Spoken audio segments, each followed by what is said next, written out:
नमस्कार किसान भाइयों, खेती विद दीपक चैनल में आप सभी का एक बार फिर से बहुत बहुत स्वागत है। आज हम बात करेंगे उस एक गलती के बारे में।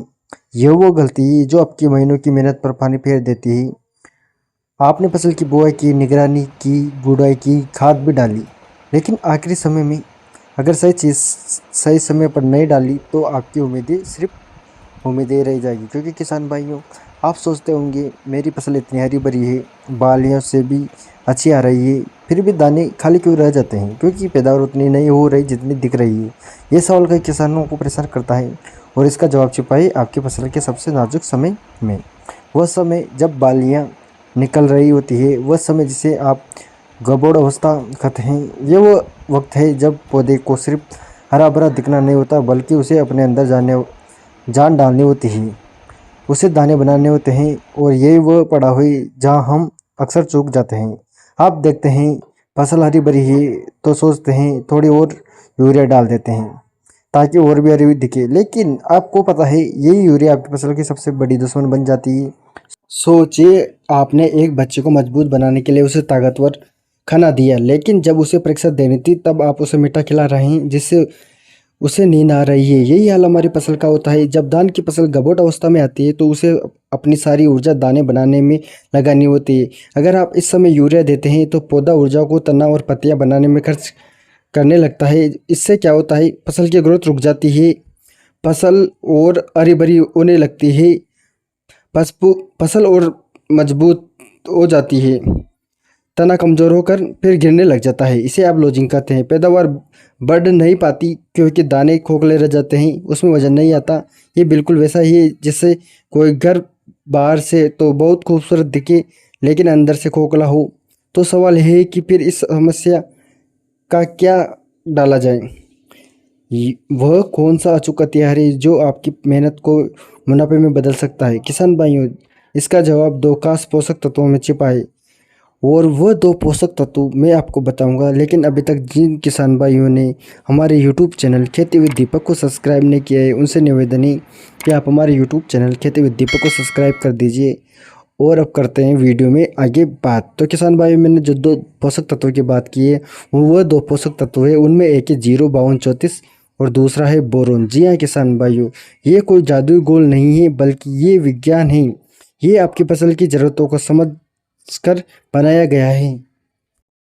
आइए अब हम एक एक करके इन्हें समझते हैं और जानते हैं कि ये आपकी फसल के लिए इतने ज़रूरी क्यों हैं। सबसे पहले बात करते हैं 05234 की। ये एक खास तरह का एनपीके फर्टिलाइजर है। इसका मतलब है जिसमें नाइट्रोजन की मात्रा 0 है, फास्फोरस की मात्रा 52% है और पोटेशियम की मात्रा 34% है। जब धान की फसल गबोड़ अवस्था में होती है तो उसे सबसे ज़्यादा ज़रूरत होती है फास्फोरस और पोटेशियम की होती है, क्योंकि ये सीधे दाने बनाने वाली प्रक्रिया पर काम करता है। किसान भाइयों, फास्फोरस ये जड़ों के विकास, ऊर्जा के संचार और फूल आने की प्रक्रिया को बढ़ावा देता है। जब बालें निकल रही होती है तो फास्फोरस दाने के विकास में महत्वपूर्ण भूमिका निभाता है। किसान भाइयों, पोटेशियम जो होता है इसे हम फसल का संरक्षक भी कहते हैं। ये फसल को रोगों और कीटों से लड़ने की शक्ति देता है। पोटेशियम जो होता है किसान भाइयों, बालियों में दानों की संख्या और वजन बढ़ाने में काम करता है किसान भाइयों, जिससे कि पैदावार में सीधा इजाफा होता है। ये दानों में चमक भी लाता है। 05234 को कब और क्यों डालना चाहिए? क्योंकि जैसा कि हमने बताया 05234 में नाइट्रोजन नहीं होता है। यही इसकी सबसे बड़ी खासियत है। धान में कल्ले फूटते समय और गबोट अवस्था के बीच का समय सबसे महत्वपूर्ण होता है। जब गबोट अवस्था में आती है फसल हमारी, यानी जब बालियाँ अंदर बनने लगती है, तब हमें यूरिया नाइट्रोजन देना पूरी तरह से बंद कर देना चाहिए। इसलिए गबोट अवस्था में 05234 का इस्तेमाल सबसे सही है। ये सीधे दाने बनाने वाली प्रक्रिया पर काम करता है। सही समय पर फलें स्प्रे धान की फसल में जब गबोट अवस्था आए, यानी बालें निकलने से लगभग 10 से 15 दिन पहले पूरी तरह से करें। और जो दूसरा स्प्रे किसान भाइयों, दूसरा स्प्रे बालियाँ पूरी तरह से बाहर आने के बाद जब दाने बढ़ने लगे। किसान भाइयों, 05234 के साथ एक और छोटा सा लेकिन बहुत ही शक्तिशाली योद्धा है जिसका नाम है बोरोन। ये आपकी फसल की पैदावार की चाबी है। क्या आपने कभी सोचा है कि जब फूल आते हैं तो दाने कैसे बनते हैं, फूलों के अंदर, और परागकण कैसे होता है? किसान भाइयों, वे दूसरे फूलों तक जाते हैं। ये प्रक्रिया ही दाना बनाने की शुरुआत है। किसान भाइयों, लेकिन अगर ये परागकण कमज़ोर हो जाए या सही तरीके से नहीं पहुंच पाई तो क्या होगा? दाना नहीं बनेगा, फूल तो आएगा लेकिन वो सिर्फ एक दिखावा बनकर रह जाएगा। आपकी सारी मेहनत बेकार हो जाएगी किसान भाइयों। और यही वो बोरोन का असली काम शुरू होता है।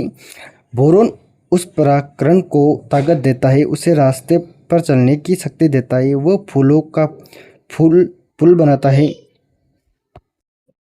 सोचिए, परागण को एक फूल से दूसरे फूल तक जाना है। ये कोई हवाई यात्रा नहीं है, बल्कि परागण से एक पतली सी ट्यूब बनती है जिसे हम पराग नली कहते हैं। ये नली धीरे धीरे आगे बढ़ती है और अंडे तक पहुंचकर उसे फर्टिलाइज करती है, यानी निषेचन करती है। यह पराग नली बिल्कुल एक पुल की तरह होती है और बोरोन इस पुल के लिए सीमेंट का काम करता है। अगर खेत में बोरोन की कमी है तो ये पराग नली या तो बहुत छोटी रह जाती है या सही से बन ही नहीं पाती। नतीजा निषेचन नहीं होता है और दाना खोखला रह जाता है। मीठे खाने को ट्रक आपकी धान की फसल सूरज की रोशनी से खाना बनाती है। ये खाना जिसे हम कार्बोहाइड्रेट या शुगर कहते हैं, पत्तियों में बनता है। अब इस खाने को कहाँ जाना है? इसे जाना है दानों के पास, ताकि वो मोटे बन सके। बोरोन इस खाने को पत्तियों से दानों तक पहुंचाने वाला ट्रक का काम करता है किसान भाइयों। यह एक ट्रांसपोर्ट सिस्टम बनाता है। अगर बोरोन की कमी हो तो यह ट्रांसपोर्ट सिस्टम टूट जाता है, खाना पत्तियों में ही रह जाता है और दाने भूखे रह जाते हैं। इसमें पैदावार तो कम होती ही है, दानों में वजन भी नहीं आता। फिर फसल की रक्षा दीवार। बोरोन सिर्फ आधुनिक काम नहीं करता, बल्कि ये आपकी फसल को बाहरी खतरों से भी बचाता है। ये पौधे की कोशिका भित्ति को मजबूत बनाता है। एक कोशिका भित्ति फसल की रक्षा दीवार है। ये एक मजबूत दीवार फफूंद, रोगों और बाहरी तनाव से लड़ने में मदद करती है। जिस फसल में बोरोन की पर्याप्त मात्रा होती है वो रोगों से बेहतर तरीके से लड़ पाती है और विपरीत मौसम की मार को बेहतर ढंग से सहन कर पाती है। 05234 की बात करें किसान भाइयों, तो इसकी मात्रा हमें लेनी है प्रति एकड़ 1 से 1.5 किलोग्राम 15 लीटर पंप में 100 से 150 ग्राम। इसे 150 से 200 लीटर पानी में मिलाकर प्रति एकड़ छिड़काव करें। अगर आपकी फसल की हालत अच्छी है तो 1 किलोग्राम पर्याप्त है। अगर फसल कमजोर है तो 1.5 किलोग्राम प्रति एकड़ के हिसाब से आपको इसका इस्तेमाल करना है किसान भाइयों। अब किसान भाई बात करते हैं बोरोन की। बोरोन की मात्रा आपको 200 ग्राम से 250 ग्राम प्रति एकड़ लेनी है किसान भाइयों। 15 लीटर के पंप में 20 से 25 ग्राम बोरोन को भी 150 से 200 लीटर पानी में मिलाकर छिड़काव करें। छिड़काव विधि इस सही समय सुबह जल्दी या शाम के समय जब धूप तेज ना हो उस समय आपको स्प्रे करना है किसान भाइयों। दिन में या तेज धूप में स्प्रे बिल्कुल भी नहीं करना है किसान भाइयों। पानी की मात्रा सुनिश्चित करें कि छिड़काव करते समय पानी की मात्रा पर्याप्त हो, ताकि हवा अच्छी तरह से पत्तियों और बालियों तक पहुंच सके। मिसिंग 05234 और बोरोन को एक साथ मिलाकर छिड़काव किया जा सकता है। पहले 05234 को पानी में घोलें, फिर बोरोन को मिलाएं। यूरिया का इस्तेमाल बंद करें। कबोर्ड अवस्था में दाना बनने तक यूरिया का इस्तेमाल बिल्कुल ना करें। मौसम बारिश होने वाली हो तो छिड़काव ना करें। छिड़काव के बाद कम से कम 4 घंटे तक बारिश ना हो, ये सुनिश्चित करें। किसान भाइयों, धान की खेती में सही समय पर सही पोषक तत्वों का इस्तेमाल करना बहुत जरूरी है।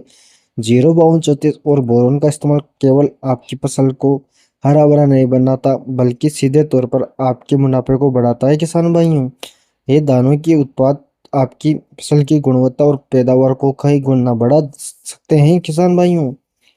तो इस बार आप अपने धान की फसल में इन दोनों का सही समय पर इस्तेमाल करें और अपनी मेहनत का पूरा फल पाएं।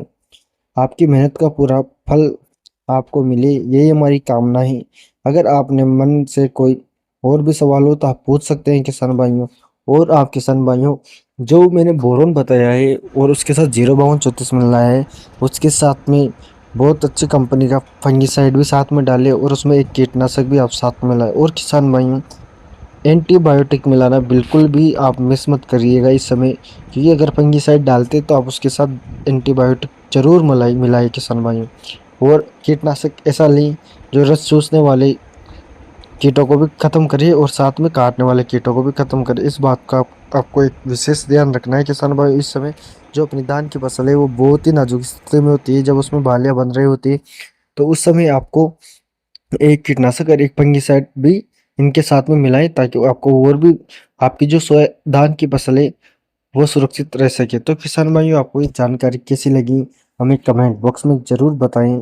और अभी तक जिन किसान भाइयों ने हमारे यूट्यूब चैनल खेती विद दीपक को सब्सक्राइब नहीं किया है, वो हमारे यूट्यूब चैनल खेती विद दीपक को सब्सक्राइब भी कर ले। अभी के लिए धन्यवाद किसान भाइयों, मिलते हैं अगली वीडियो में।